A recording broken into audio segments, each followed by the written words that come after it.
And then we'll take some questions. Please, sir. Ladies and gentlemen of the media, good evening. The G20 summit comes at a crucial time. Our world is facing the most pivotal, precarious moment in generations. People everywhere are getting hit from every direction, battered by runaway climate change and squeezed by a cost of living crisis. Geopolitical divisions are triggering new conflicts and making old ones even more difficult to resolve.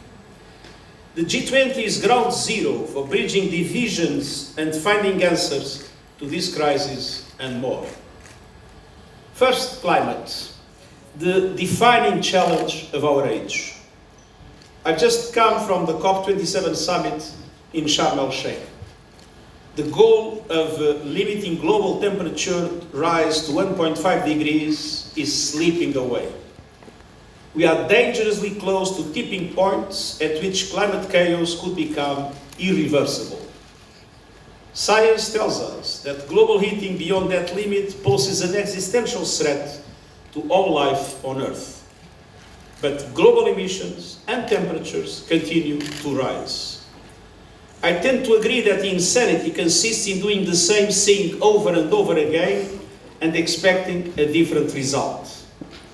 It is obvious we need a new approach. And so I proposed a historic pact between developed and emerging economies, a climate solidarity pact that combines the capacities and resources of developed and emerging economies for the benefit of all.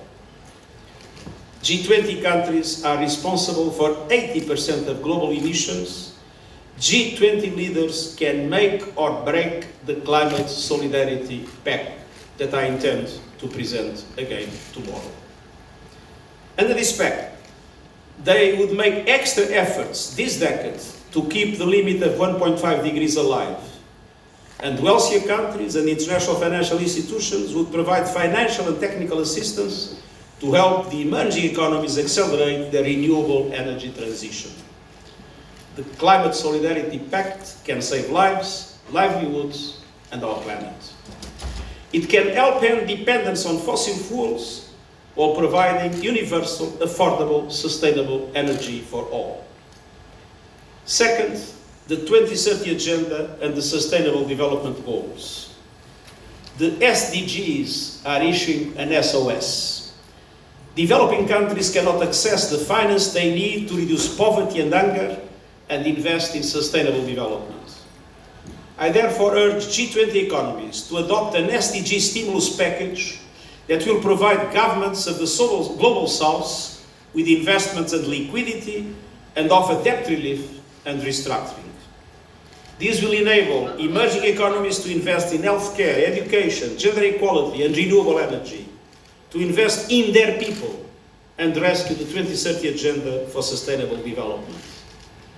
The SDG stimulus is a minimal and necessary step to ease the food and energy crisis and prevent further suffering and hardship down the line.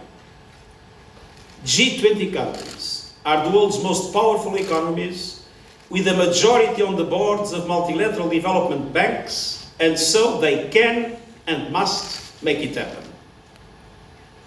Ladies and gentlemen of the media, my interventions at this summit will also focus on the food and energy crisis and on the digital transformation of our economies and societies. My message on food is that we need urgent action to prevent famine and hunger in a growing number of places around the world. The Black Sea Grain Initiative and efforts to ensure Russian food and fertilizers can flow to global markets are essential to global food security. The Black Sea Grain Initiative has already helped to stabilize markets and bring food prices down.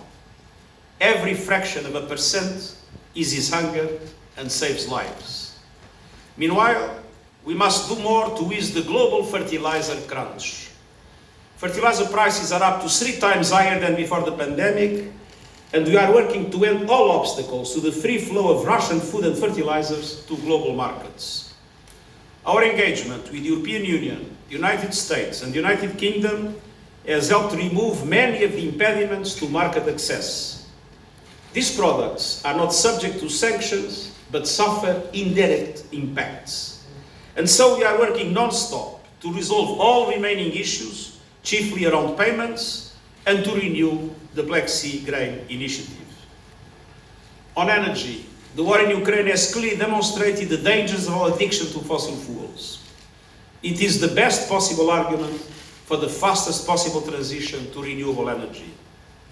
And on digital transformation, the world is looking for leadership. Powerful tech companies are running roughshod over human rights and personal privacy and providing platforms for deadly disinformation in pursuit of profits.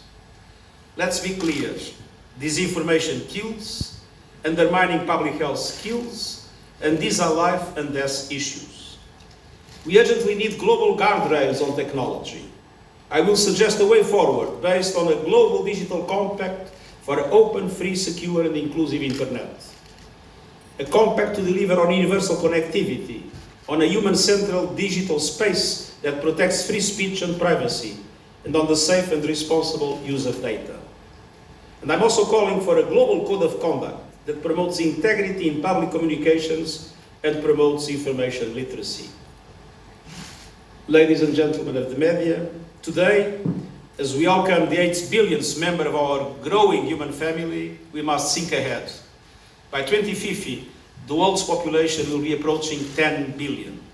Action or inaction by the G20 will determine whether every member of our human family has a chance to live sustainably and peacefully on a healthy planet. And thank you for your attention, and I'm at your disposal to answer a few questions.